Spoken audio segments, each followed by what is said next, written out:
Welcome to the deep dive. Today, we're zeroing in on the newly announced U.S.-Ukraine Critical Minerals Agreement. Yeah. Forget the headlines. We're really digging into our sources today to understand what this deal could actually mean for you. Absolutely. And we're drawing on insights from this discussion. It was titled Critical Minerals or Critical Mistake, the U.S.-Ukraine deal dissected. Right. Our mission really is to unpack the details, the geopolitics behind it, what it means economically, and, the whole energy independence angle. Okay, let's get into it. So the basic story, the headlines, tell us the U.S. and Ukraine signed this strategic deal, jointly developing and extracting lithium, titanium, rare earth elements, the important stuff. The critical stuff, yeah. Exactly, from Ukraine's Donbass and Dnipro regions. Yeah. And there's a big number attached, $2.1 billion investment. That's the figure everyone sees. These materials, they're vital. Yeah. Your phone, EV batteries, all that tech relies on them. But what's really key here, and this comes from our source, it goes beyond just the money. It's this idea of integration. It means U.S. firms aren't just, funding it. They're getting partial ownership stakes. Ownership in Ukrainian state-run mining companies. Exactly. And the source flags this as new and controversial. I can see why. That touches on national sovereignty over resources, doesn't it? It really does, which leads to the next point. The geography, right. Yeah. The Donbass region, well, it's still an active conflict zone, unfortunately. Yeah, very much so. So it makes you wonder, how secure, how enforceable can a 25-year extraction deal actually be there? It's a fundamental question for you, the listener, too. That's a huge practical challenge, and it feeds right into this larger debate. The source highlights this sort of tension. Between the potential upsides and the obvious risks. Precisely. So let's look at the pro side first, the argument for the U.S. deal. Okay. Our source frames it mostly as strategic. It's about reducing U.S. dependency on China. Right. China controls what? Over 70% of global rare earth refining? It's a massive share. So the idea is this deal helps chip away at that reliance. And for Ukraine, they potentially get capital, technology, maybe more influence globally. It sounds like a potential win-win on the surface. That's the initial take. But then the source brings in the critical perspective. And that veer is pretty sharp. It characterizes the deal as, well, potentially a resource grab. Meaning it might be taking advantage of Ukraine's current situation, its vulnerability. Trading long-term resource control for short-term cash. That's the concern raised, yeah. Plus, the source mentions questions about local consultation or people on the ground involved, and just general transparency around the deal. Okay, but what's the counter-argument to that? The source must offer one. It does. It basically asks, what's the alternative for Ukraine? Without this deal, maybe they become more dependent on China or Russia or lose leverage. So proponents would say this actually strengthens Ukraine's ties to the West, boosts NATO support, helps economic resilience. That's the argument. It aligns Ukraine more closely with Western partners, which is seen as a benefit in the current climate. But the specifics of the deal terms, Right.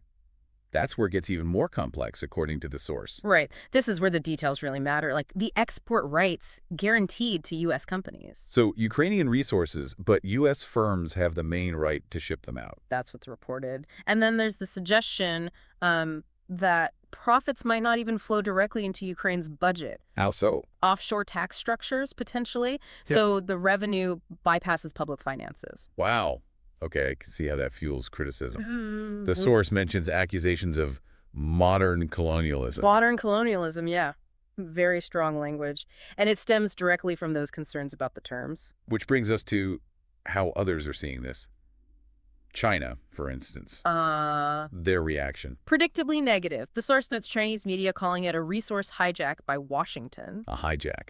So it definitely raises the geopolitical temperature. Is the U.S. deliberately poking China here? That's a question you might ask. It certainly adds another layer to U.S.-China tensions.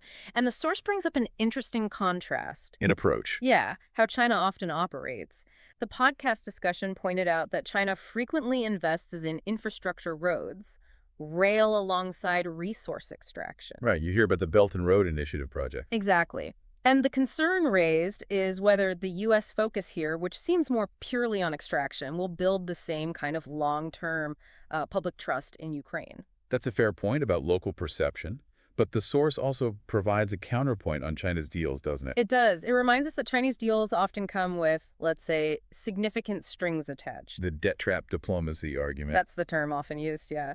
So the argument is, whatever the issues with the U.S.-Ukraine deal, it apparently doesn't involve handing over control of major things like ports or power grids. Okay, so different models, different potential pitfalls. What about the environmental angle? Resource extraction isn't usually gentle on the land. No, it's not. And the source raises flags here, too. It suggests the deal might streamline the environmental permitting process. Streamline how? Potentially by sidelining standard Ukrainian environmental reviews. Instead, there might be a joint U.S.-Ukraine task force making decisions faster.